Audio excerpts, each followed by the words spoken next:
अस्सलाम वालेकुम। आज का हमारा जो टॉपिक है वो है इलेक्ट्रोफिलिक सब्स्टिट्यूशन रिएक्शन।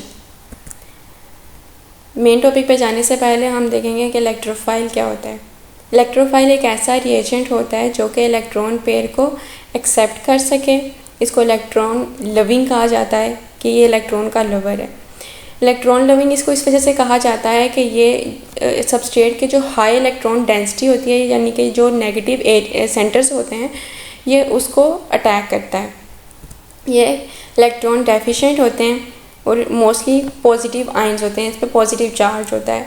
लेकिन पॉजिटिव आयंस होना लाजमी नहीं है कि ये सिर्फ पॉजिटिव आयंस ही होंगे, ये न्यूट्रल मॉलिक्यूल्स भी हो सकते हैं जिनके इलेक्ट्रॉन डेफिशिएंट सेंटर्स हों।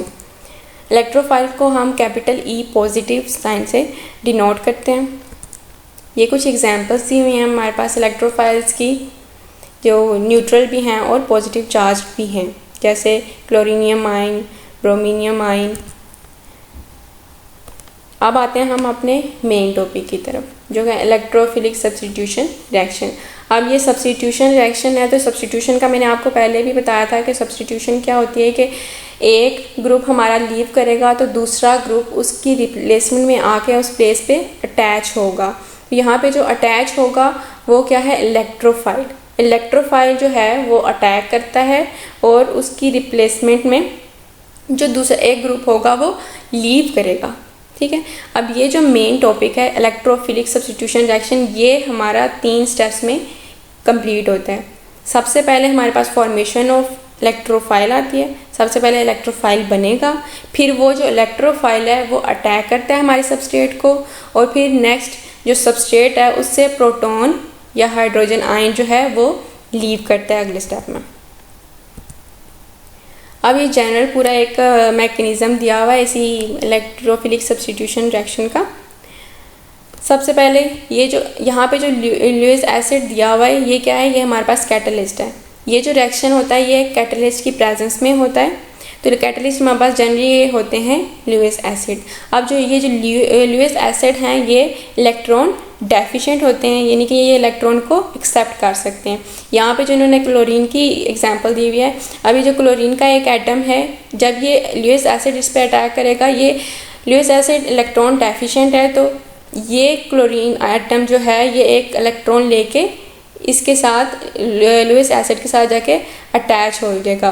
पीछे जो हमारे पास क्लोरीन एटम बचेगा ये इलेक्ट्रॉन डेफिशिएंट हो जाएगा और इस पे आएगा पॉजिटिव चार्ज, तो ये हमारा बन जाएगा इलेक्ट्रोफाइल। ये इलेक्ट्रोफाइल जो है नेक्स्ट हमारे सबस्ट्रेट पे अटैक करेगा। ये जो इलेक्ट्रोफिलिक सब्स्टिट्यूशन रिएक्शन है ये जनरली हमारे पास बेंजीन और बेंजीन को जो डेरिवेटिव्स हैं वो देते हैं। बेंजीन के डेरिवेटिव्स में क्या आ जाते हैं, for example phenols, toluene, nitrobenzene etcetera. Chemistry में आपने पढ़ा होगा कि जो डबल बॉन्ड होती है वहाँ पे हमेशा एडिशन रिएक्शन होता है। तो हमारे पास ये जो बेंजीन है ये सब्स्टिट्यूशन रिएक्शन क्यों दे रहा है, एडिशन रिएक्शन क्यों नहीं दे रहा? तो इसकी रीज़न ये है कि अगर एडिशन रिएक्शन हो, इसमें बेंजीन में अगर एडिशन रिएक्शन होगा तो ये जो बेंजीन है ये अपना एरोमेटिक करैक्टर जो है वो लूज़ कर देगा, अपना एरोमेटिक करैक्टरिस्टिक ये खो देगा। इस वजह से बेंजीन और इसके जो डेरिवेटिव हैं वो ज़्यादातर सब्स्टिट्यूशन रिएक्शन देते हैं। अब ये जो बेंजीन है, बेंजीन में होते हैं पाई इलेक्ट्रॉन जो कि वीकली बॉन्डेड होते हैं। ये जो इलेक्ट्रोफाइल है ये यहाँ पे अटैक करेगा, ये जो यहाँ पे जो इलेक्ट्रॉन हैं वो यहाँ से यूँ शिफ्ट हो जाएगा। ठीक है, यहाँ पे ये हाई इलेक्ट्रॉन डेंसिटी वाला एरिया बन जाएगा और इलेक्ट्रोफाइल जो है हाई डेंसिटी वाले एरिया को अटैक करेगा। ये क्लोरीन जो है, ये क्लोरीन एटम इसके साथ जाके अटैच हो जाएगा। अब ये फिर बनाता है हमारे पास एक इंटरमीडिएट जिसे हम कहते हैं सिग्मा कॉम्प्लेक्स। इसमें क्या होता है कि ये जो पॉजिटिव चार्ज है ये बेंजीन में मूव कर सकता है अपनी रेजोनेंस की वजह से। ये समवट स्टेबल होता है, बहुत कंप्लीटली स्टेबल नहीं होता लेकिन काफ़ी स्टेबल होता है।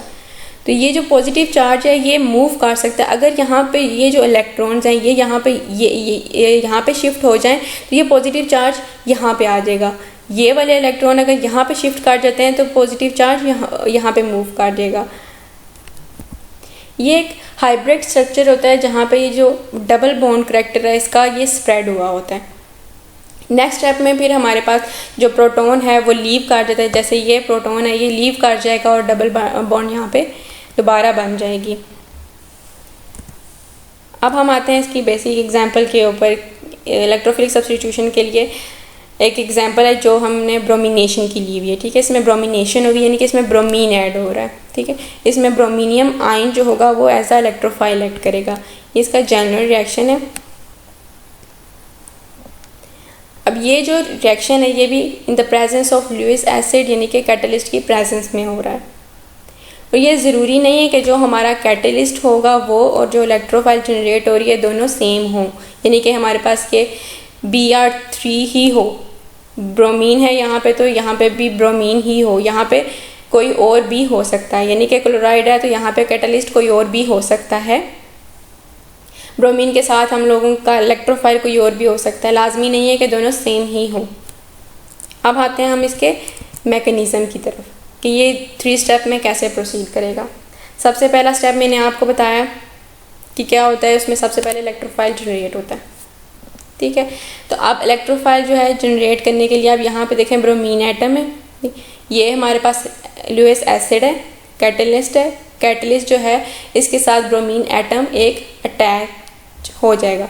ये जो ब्रोमीन एटम है ये अपने साथ इलेक्ट्रॉन्स लेके जाएगा और ये जो है ये इलेक्ट्रॉन डेफिशिएंट हो जाएगा तो इसके ऊपर हमारे पास पॉजिटिव चार्ज आ जाएगा, यानी कि ये हमारे पास बन जाएगा इलेक्ट्रोफाइल। यही इलेक्ट्रोफाइल जो है ये नेक्स्ट हमारे बेंजीन के ऊपर अटैक करेगा। नेक्स्ट स्टेप में हमारे पास नेक्स्ट स्टेप कौन सा है, attack of electrophile by the benzene ring. यहाँ पे ये जो पिक्चर है इसमें जो इन्होंने ये बॉन्ड दिखाया हुआ है ये यहाँ पे अभी कम्प्लीटली ब्रेक नहीं हुआ, नेक्स्ट स्टेप में ब्रेक हो रहा है, लेकिन आप इसको एक स्टेप में ही कर सकते हैं। यहाँ पे आप ये अगर इसके साथ अटैच है तो नेक्स्ट आप इसको रिमूव करें, इलेक्ट्रोफाइल यहाँ पे बनाएं और Br+ लिख दें, ठीक है। ये जो Br+ इलेक्ट्रोफाइल है हमारा ये नेक्स्ट स्टेप में जाके बेंजीन पे अटैक करेगा। अब बेंजीन पे अटैक क्यों करेगा कि यहाँ पे देखें हम आपको पता है कि पाई इलेक्ट्रॉन्स हैं वो वीकली बॉन्डेड होते हैं। अब ये जो इलेक्ट्रॉन्स है ये जब देखते हैं इलेक्ट्रोफाइल को तो ये वीकली बॉन्डेड है तो ये यहाँ से शिफ्ट हो जाएंगे, इस जगह पे आ जाएंगे।